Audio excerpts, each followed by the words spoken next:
Okay, good evening, everyone. Glad you all are joining us tonight for our D2Me Diabetes Support Group meeting. Our topic today is diabetes meal planning, and our speaker is Kay McInnes. A lot of you know Kay. She works at Hello. Lexington Medical Center, and she's one of the diabetes specialists there. And I'm sure we're in for a great presentation. With that, take it away, Kay. Good evening. How are y'all? Doing well. Good. So tonight we're going to talk a little bit about meal planning and blood sugar control. So as we go, if you guys have got some questions, please don't hesitate. I'll do my best to try to answer them. So with that, Natalie, will you move the slides ahead? I just have a few slides, y'all, not many. So can you go to the next slide, Natalie? Mm-hmm. So why meal plan? You know, when we talk about diabetes, it's always a good idea to have a plan, not just when I talk about diabetes, but when I talk about healthy eating. I always say to everybody, it's a good idea to have a plan. So a meal plan is a guide for when, what, and how much to eat to get the proper nutrition to help keep your blood sugars in target range. A good meal plan will consider your goals, your tastes, your taste preferences, your lifestyle, how you like to cook, what you like to cook. It can even take into account some of the medicines that you're taking. And some of those medicines will, be involved with blood sugar control. Some of those medicines might be something you take for hypertension. Some of those medicines might be something you take for lipid management. So a good meal plan covers lots of bases. Okay, Miss Natalie, if you'll move that forward. Next slide.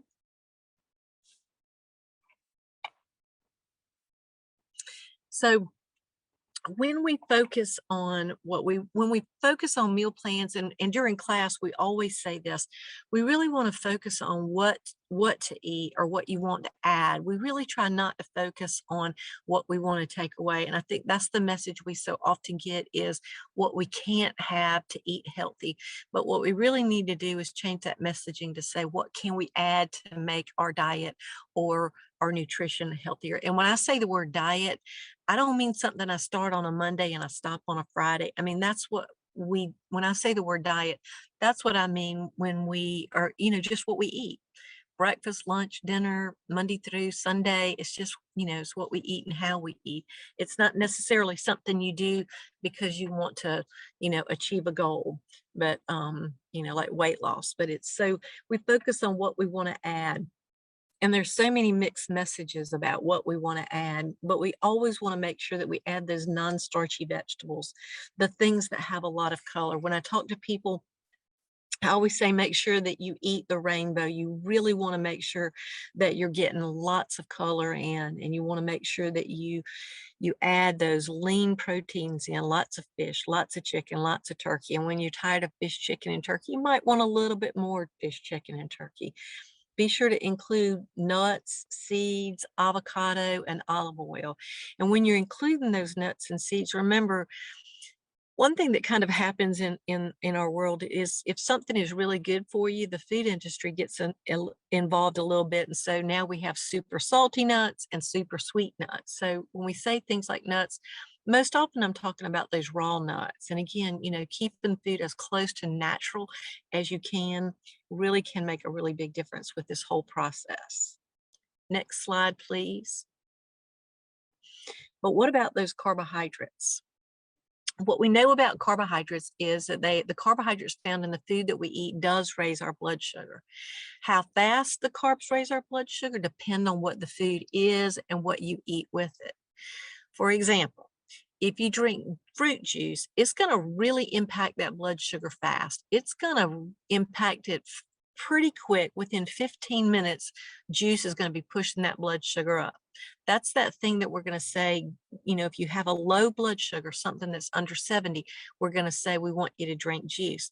But when you eat fruit with a peeling on, it is absorbed much lower and much slower, because that fiber really plays a role in helping our body work hard to get the energy out of the fruit. So not just fruit, but with everything that we're taking in, we want to make sure that if we can keep keep it as close to natural, we're going to get more fiber. And that's going to be one of the things that we want to make sure that we really add when we're talking about what we can add to our diet. Eating carbs with foods that have protein, fat, and fiber slows down that absorption. So it slows down how quickly your blood sugar rises. So those are important factors when we start talking about meal planning.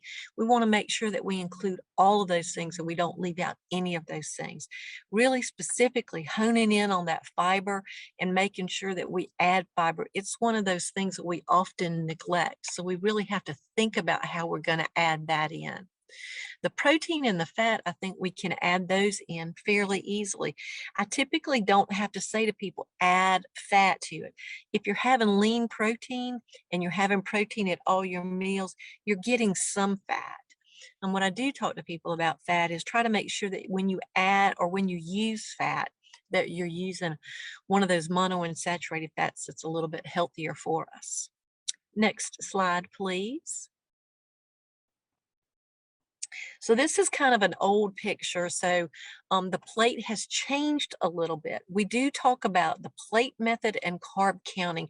And those are the two ways that we most typically talk about helping to control or design or plan our meals around one of these two methods. I love the plate method. I kind of in my mind think about it as a plate map. It kind of helps me map out my plate at lunch and dinner. It's a little bit more challenging at breakfast trying to figure out how I can get some vegetables in, but it can be done. So, I mean, I do love that plate method. And the more updated version of the plate method is that half of your plate is filled with those colorful vegetables. A quarter of your plate's going to be lean protein, and a quarter of your plate's going to be the traditional carbohydrates. It might be grains, it might be, pasta, rice, breads. It's going to all fit in that quarter of a plate. And then the updated version with this is that you add water with your meals, or you drink the beverages that don't have any sugar added to them.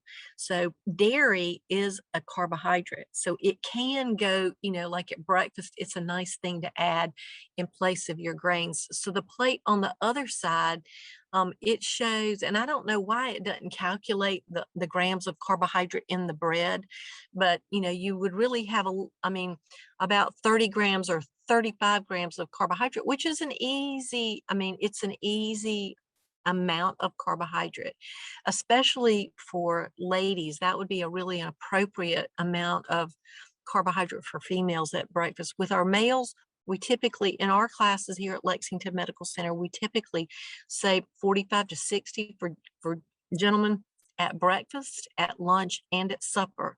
And for ladies, somewhere between 30 to 45. So when we're teaching, we kind of use both of these methods, because when you start looking at the labels, you really got to know a little bit about your carbs and what your numbers are, so you can interpret the information that they provide for you on the labels and say, okay, yes, this works, or no, it doesn't work. And also when you're eating out, and most of us eat out at least, I can't remember what the exact numbers are, but we eat away from home more than 50% of the time. So if you're eating lunch out, you really kind of need to know what that number is, so you can say, okay, well, I can make this work, or I probably need to make some modifications to my choices. But these are two really good methods to plan your meals with and plan, your diet with. You want to plan for regular balanced meals. It will help you avoid what we call the peaks and valleys, or the highs and the extremely low blood sugars. So one thing that's really important to think about is that word regular. Having regular timely meals, having the same amount of carbohydrate at breakfast, the same amount at lunch, and the same amount at that evening meal can really make a difference in helping those blood sugars to plateau. So these are two really good ways to help with that blood sugar control, and learning how to control your blood sugars with what you're eating. Next slide, please, ma'am. So the plate method. A little bit more about that. You're gonna, again, you're gonna want to fill that half that plate with those non-starchy vegetables. Sometimes I am a rock star dietitian and I go home and I've got some red, yellow, green. I've got some different, even in the carb section, I might have those cool purple potatoes, right? Sometimes I'm plain old K McInnes when I get home and I'm a little bit more tired, but I'm going to have half of my plate filled with my broccoli or whatever vegetable I might be cooking. So the goal is that you're filling half your plate with those non-starchy vegetables. If you're buying the fresh or the frozen, you're keeping those as close to natural as you can, and you're going to get a little bit more fiber that way. So trying to really make sure that you fill that, that plate with half of those non-starchy vegetables. And, I mean, there's all kinds of shortcuts that we can take at the grocery store. I love some of the things that are already done in the produce section for me. I love buying some of the carrots that are shredded. I can put those in a salad. Some of those salads that are in the bags that are already cut up that have cabbage or shredded Brussels sprouts, they can make the addition of these non-starchy vegetables super easy to include. You're going to want to make sure that when you're choosing those foods that have carbs, such as the grains and the starchy vegetables. And it breaks my heart that butternut squash is a starchy vegetable and not the non-starchy vegetable, because I could overdo on those on my butternut squash. But it is a starchy vegetable, so it does, I do need to be a little bit more mindful about that. But trying to make sure, especially as you guys navigate this going forward, that, in that carbs, you're going to find those beans, and beans have got the most the most fiber in them, and they're really a nice addition to add. And we can have those. Lots of times we think that if we're choosing, things like rice, brown rice or wild rice, that they have a lot of fiber in them. They don't have a lot of fiber in them. However, they do have a really nice nutrition profile, and you're going to get more vitamins and minerals out of those than you are maybe some more of that processed white rice. So just trying to figure out ways that you can constantly think about ways to include fiber. A lot of our folks say, well, I can't eat potatoes. Well, of course you can eat a potato. The best way to eat a potato is probably to have it with the peeling on. And then we always talk about portion size. So we want to make sure that we hone in on some of the portion sizes. Sometimes when we eat out and we order a baked potato, it might be really large or larger than it needs to be. So we want to really hone in. And then what happens is I go out to eat, I see a baked potato that takes up half of my plate. Then I go to the grocery store and I buy the baked potatoes that are larger than they need to be. And I end up taking in more carbohydrate. So that's why using that quarter of a plate can really, as a guide, can really help make a big difference. Choosing water or the low calorie drinks, the unsweetened iced tea to go with your meal. If you're doing diet soft drinks, now's the time to have those. We would say attach those to your meal. Try not to sip on those in between your meals. But kind of a good rule of thumb is in between meals, you should be sipping on water and not the diet soft drinks. Next slide, please. So here's a really good tool to kind of help with those portion sizes. If you came to a class and we did face-to-face class, I always talk about the quality and the quantity of what you put on your plate. So portion sizes go directly to, that quantity. So 3 ounces of meat is that palm of your hand. And if, a lady's hand is very different from a man's hand. So when we talk about that palm of that hand, we really talk to more of our ladies or our females. When we're talking to our males, we really think more about the terms, the size and thickness of a deck of cards for that 3 ounces of meat. And an ounce of meat is going to be that thumb tip to the base. And then, a medium cup of fruit, a medium serving of a fruit would be about a cup, which would be a fist. Now, when I look at my fist or my fist compared to my son's fist or my husband's fist, there's a really big difference. So, sometimes when I talk to my gentlemen, I'll say, guys, I need you to think about an old-fashioned light bulb. That's going to be about a cup. And then if I talk about a tablespoon, that's that thumb to your first joint. So if you're talking about a tablespoon of peanut butter, just that thumb, that whole thumb to that first joint. And then the teaspoon is your fingertip to your first joint, is kind of a good rule of thumb. So next slide, please. So carbohydrate counting can be a little bit more personal way of planning your meals. And then again, remember, if you're, when we look at eating out, or when we look at our some of the processed foods that we purchase, we probably need to do crossover and do a little bit of carb counting. If you're taking insulin with meals, you can benefit from that carb counting. It's an important tool, again, to look when you need to know a little bit about carb counting when we look at that food label.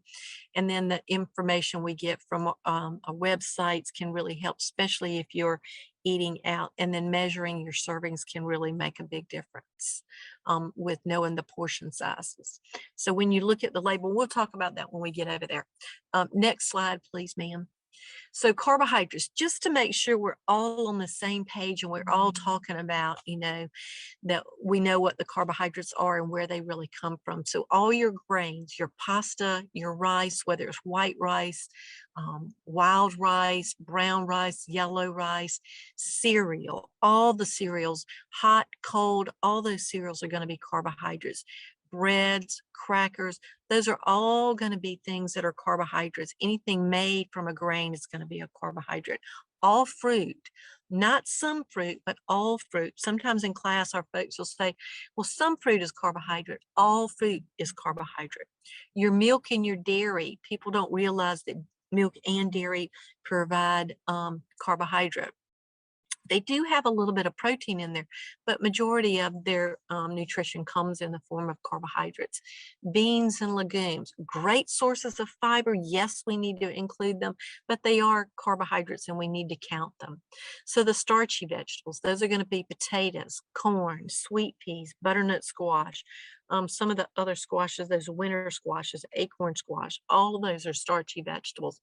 And they have, they have a lot of great nutrition and can contribute. The non-starchy vegetables, I think we've covered those. All of those, the things that have a lot of color, carrot, squash, kale, most of our leafy vegetables are all those good non-starchy vegetables. Lots of times people say, well, I can't eat carrots. Of course you can eat carrots. Probably not going to want you to do the honey glazed carrots, but I absolutely can include carrots, right? So next slide, please. So now we're at this nutrition label, and this is an old nutrition label.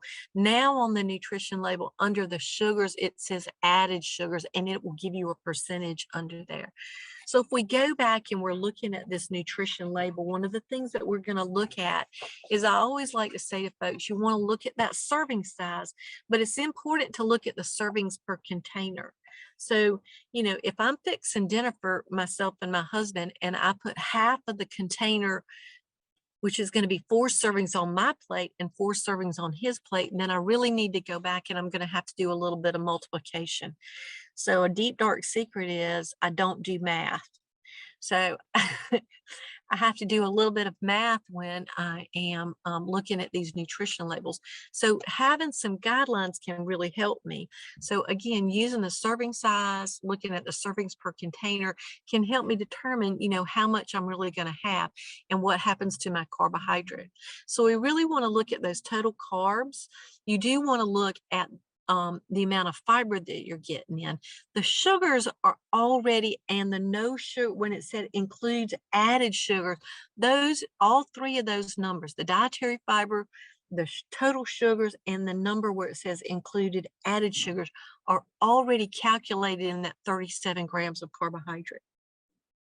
So the other thing to think about is, I have recently seen a kind of a guide that I really like. It says, when you look at the includes added sugars and it gives you a percentage under the percentage column, you want that percentage to be less than 10%.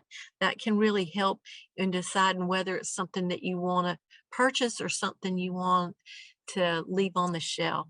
And let's face it, every now and then we all are going to have an excursion. So, sometimes that those things that have a little bit more than that 10% are going to, those are going to find their way home with us, right?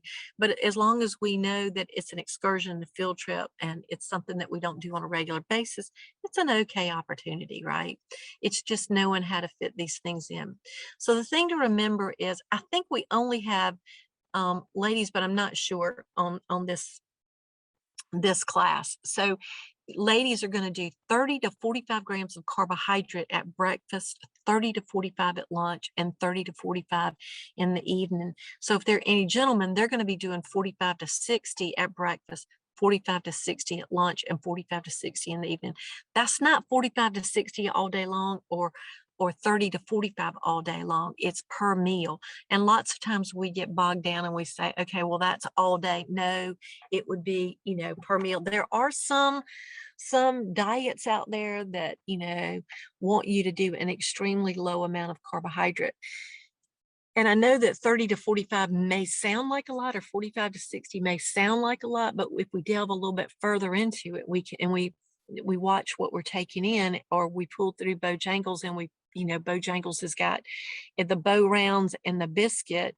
I pull out of there with over 110 grams of carbohydrate. If I get a regular tea or a soft drink, not the diet version, not unsweet tea or a diet soft drink, just a regular, I'm going to pull out of there with probably over 210 grams of carbohydrate.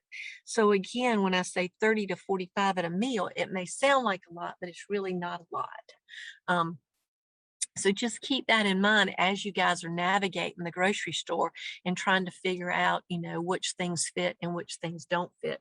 And I usually like to say to folks, if you can shop the perimeter of the grocery store, you're going to find the majority of the things that you need. You're going to find the produce section. You're going to find the meats, the dairy case, and oftentimes you'll find those breads. The other thing to be mindful of it when you're at the grocery store is to look above eye level and below eye level. They put what they want to sell us at a specific eye level. So let's pick on the cereal aisle for a minute. If you're going down the cereal aisle and you are, looking on the top shelf, you're going to find the granola, everything that's going to keep us, healthy, wealthy, right? If you're looking at the level where a child would be in a cart, that's where you typically find the cereals that have a lot of sugar, and they're specifically targeted to children. They might rely on the cartoons or some, Superman or something like that, which is really, going to really play on that thing with the child. And then when you look on the bottom shelf, those are the products that have been around quite a while. It would probably be cornflakes or Special K, those things. So they really target at different levels. So always look above eye level and below eye level. Okay, next slide, please, ma'am. Okay, now let's talk about eating out. So, one thing that I hear so frequently is that, I've been to the doctor and my blood sugars are high and I can't go out anymore, and I have to stay home and cook 3 meals a day. No, that's not the way this works. So, just look at this nutrition information from Chick-fil-A. So, okay, I am not a tech savvy person, but you guys, if I can go and use my Siri and find the information, you guys can do this too. But I can simply look at this and I can kind of navigate in and see where the carbs are. I can look at the 12 grilled nuggets and I'm only going to get 2 grams of carb, and I'm going to get 4.5 grams of fat. That's a really good option, and I can make that option fit in. Now, if I look at the 8 nugget of the fried one, similar amount of a serving size, right? I'm going to get 250 calories, 11 grams of fat, and 11 grams of carbohydrate. So that could still fit in if my carbohydrate budget, if I'm having a blow it day, or I'm having a field trip or an excursion, I could still make that fit in if I had a salad to go with that, right? So all things fit in. It's just how we get there to make it happen. So, feel like when you go to like a Chick-fil-A. What I have found is if you're going out to eat and you're going to like a chain, a national chain, you can Google their information. And again, walking in with a kind of a plan, it's easier to make this stuff happen in a healthy fashion, in a way that just, everything fits in. And you can absolutely enjoy going out to a fast food place. It's just figuring out how to fit it in.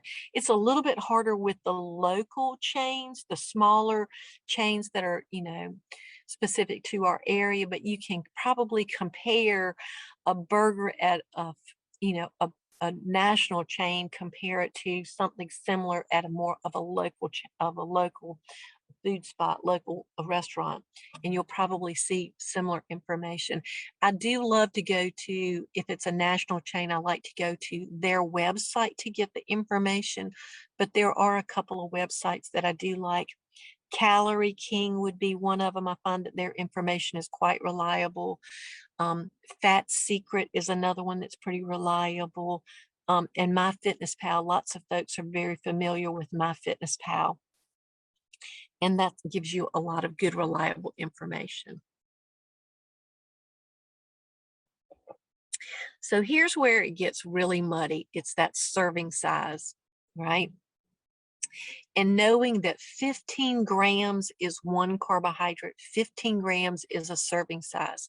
So this is a third of a cup of cooked pasta or rice are going to be a serving size.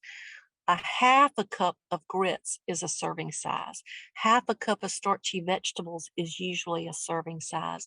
Half a cup of beans and legumes is a serving. A slice of bread, a small fruit, a cup of berries, 8 ounces of milk. All those provide about 15 grams of carbohydrate in a serving. So you can have at a meal, you could have more than a half a cup of grits. You might have a whole cup of grits. That's going to be about 30 grams of carbohydrate. Perhaps you had a cup of berries to go with that. That's going to be 45 grams of carbohydrate. Last night I had scrambled eggs and 2 slices of toast, and that was about 30 grams of carbohydrate.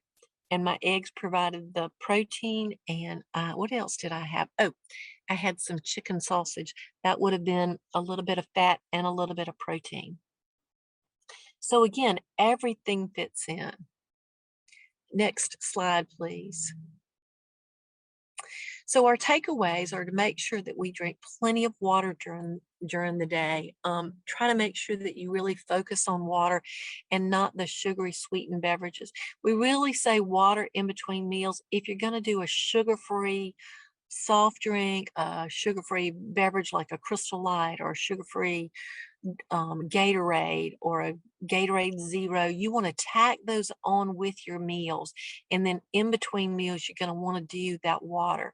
And the other thing that really helps with water is if you're well hydrated, it can really help with those blood sugars. So first thing in the morning, you should be drinking, 15 to 20 ounces of water before you check your blood sugar. You want to make sure that you're well hydrated with water. If you're having a cup of coffee or a cup of hot tea, those have a little bit of caffeine in them and they can dehydrate you a little bit. So you're going to want to make sure you start your day before you check your blood sugar. 15 to 20 ounces of water. I'd wait about 15 minutes, then I'd check my blood sugar. You'll be amazed at what your blood sugar does with that water. And then if you guys go out and you do have, let's say that you're at Chick-fil-A and you have that Chick-fil-A sandwich and a small fry, and you're over where you need to be carbohydrate wise. You had a little bit, I call that a field trip or an excursion. You're going to want to water up. And then you're going to want to also maybe go for a little walk, a good stretch of the legs, maybe walk, 10 or 15 minutes, but water up, right? Having a plan that can reduce the snacking. So often we're trying to do better and we tell ourselves we're skipping this and we're cutting down our calories and we're not having a well-balanced plate, which leads to snacking. We want to make sure that we try to limit that snacking or avoid it if we can. Give our pancreas a little bit of a time to rest. So making sure that, you have a well-balanced plate, that you think about that plate method or that plate map, and that you've got some lean protein at every meal. You want to make sure that we have that lean protein. If you do end up snacking, you want to make sure that if it's a carbohydrate, that you marry it with a protein. So if you're in the kitchen, you see that red shiny apple, you want to make sure you got a little bit of cheese or some peanut butter to go with that apple, maybe some nuts to go with a little bit of a banana, right? So it's important to eat throughout the day and not skip meals. There's fancy words that they use for meal skipping now, like intermittent fasting. We've always fasted. We break the fast with our breakfast. So typically, when we have our last meal of the day between 5 to 7 in the evening, and we have our next meal, hopefully 7 to 8 in the morning, that's a fast, right? So we want to break that fast. We want to try not to skip the meals and make our liver overwork. So we want to try to balance everything out. We want to spread those meals out throughout the day and have, 4 or 5 hours. The only time that we really talk about including snacks on a regular basis is if we're talking to one of our gestationals, one of our ladies that's pregnant that has diabetes. Then we're going to talk to them about snacking. But hopefully the rest of us, we're having that well-balanced meal and we're able to skip those snacks during the day. And the other thing that happens sometimes is when you get that hunger triggered during the day, you're actually dehydrated. So again, when you get that hunger thing going during the day, you're going to want to make sure that you drink a little bit more before you go to eating. Make sure that when you do choose those carbohydrates, that you keep them as close to natural as you can, that you can really up that fiber intake. We need about a minimum of about 25 grams of fiber a day. It slows down that absorption of those carbohydrates to help that blood sugar more of a plateau than those peaks and valleys. And that fiber really adds to our nutrition, right? So you want to also make sure that our protein is heart healthy and that our fats are heart healthy. So making sure that we have avocado and olive oil and that we're staying away from some more of those trendy fats. Bacon right now, bacon drippings, and coconut oil, all of those, or pork belly, all of those are super saturated fats, and they're probably not our best options for our heart health. And we want to make sure that we include our heart health, right? As we navigate this journey, making sure that we sleep and manage our stress and exercise. Exercise pushes those blood sugars down for 12 to 24 hours, can really make a big difference. Getting appropriate sleep. We used to never have those conversations about good sleep. Just getting that good sleep can really make a big difference in our choices that we have a little bit more energy. We're more energized to make good choices when we're at the grocery store. We have a little bit more time and energy to make a healthier meal. Managing our stress is also an important player with our blood sugar control. And I think those are our takeaways. It's been, I'm happy to answer any questions, any concerns that you guys might have.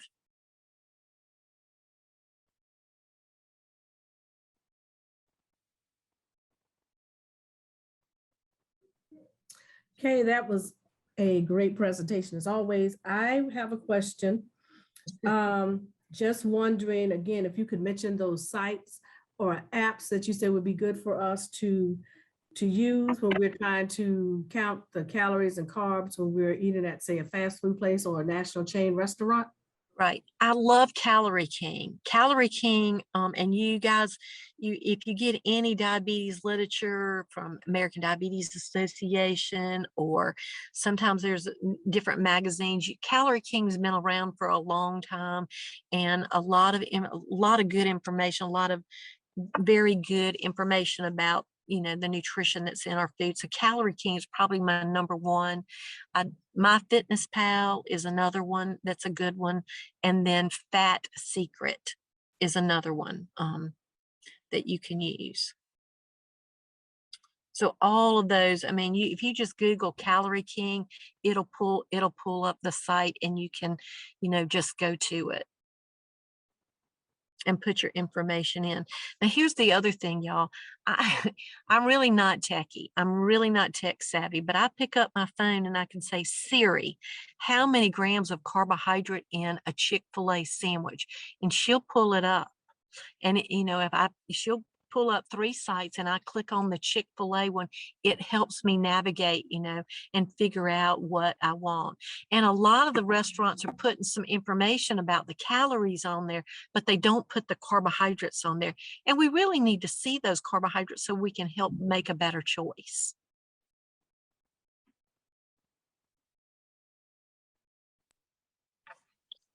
Well, this is Melody. Hey, Melody. Hi. I was glad that you mentioned about the water, drinking like the 15 to 20 ounces of water before you check your blood sugar, because I have not been doing that, and really I can't seem to get through but 1 bottle of water, possibly 2 per day, and I don't think that's probably enough for me. No, that's probably not enough, but really, be strategic with your water intake, So, first thing in the morning, that if you're not going to drink water at all, drink it first thing in the morning. I promise you're going to see a big difference in your blood sugars when you're taking them. Just getting yourself, concentrate and work on just getting yourself hydrated. It's the start of the new year and there's all kinds of cool things that they have out there. I know some of the places they'll have like a big water jug and they'll say, drink it by this much and do it at this much, by certain times of the day. And again, use that phone. You can use your phone to set an alarm. Maybe you set an alarm at the top of every hour to say, drink 8 ounces of water, or getting yourself a pretty cup to have to drink your water at. What I do at home is, especially when I'm at home, I'll set a glass of water in the kitchen on the counter in front of my sink. And so every time I walk into the kitchen, I see that glass. Or every time I get ready to do something on the counter, I see that glass. So that really kind of helps me fuel my water. When I get ready to leave the kitchen, I try to make sure that glass is full of water. So it's a trigger for me when I walk in. It's like, okay, Kay, you need to be drinking a little bit more water. Okay, well, when I drink that water, if I do try to drink a lot of water, my stomach already sticks out. But then I feel even more so bloated. It'll take you a few days of doing water and drinking it, and it will get a little bit better. Okay. Well, speaking of drinking the water, I'm like Melody, sometimes it's a little hard to get that water down. Is it okay to have a Crystal Light packet mixed in with the bottled water? I would probably, I would probably say that stuff's got some sugar substitute in it. So I would attach that with the meal. You're probably going to do better in between your meals to have, like, if you're tired of water, if it's a little bit hard, do a slice of lemon, a slice of orange, or a slice of lime. It's going to just slightly flavor the water, but it's not going to add any sugar to that water or any juice to that water that's going to run your blood sugar up. But it's going to change the flavor of the water just a little bit. So, they're doing some research that shows that those sugar substitutes may play a bigger role in our satiation than we have realized, how satisfied we are after we finished it. So that's why we say right now, probably the best strategy is to tack those things on with a meal so it gets mixed in with all the other stuff we're taking in, and we're more satisfied with that at a meal than in between a meal. If you're sipping on that constantly, your appetite's not satisfied and you may want a little bit more. It may drive that snacking. So in between those meals, try that water. And then with your meals, it would be, those beverages that have the sugar substitutes in them, that Crystal Light or those ice type drinks, those type things. Okay, well, that's good advice. I appreciate that. Yeah.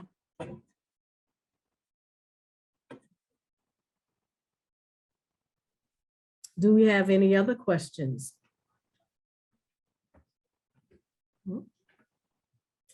We good? Y'all all good? I think it sounds like that is about it. Well, as always, I appreciate you coming to speak to us, even virtually, Kay. I appreciate that. My pleasure. And hopefully everyone has gotten a lot of good information. This information will be posted, as far as the video goes, will be posted through our YouTube channel for Lexington Medical Center. And I'll also be posting the link to that in the Facebook group as well. And if you all have any other suggestions on speakers or topics, always feel free to reach out to me on in the Facebook group, Living with D2, or send me a text or an email, and I'll be sure to see what I can do about getting that on. All right. That is it. Thank for you, today. Kay. That was a great presentation. Oh, you're welcome. Thank you Bye, so much. y'all. Thank you so much again for joining us, and we will see you in February. I'll be sending out information about the next meeting sometime within the coming week. Okay. Have a good evening. All right, bye.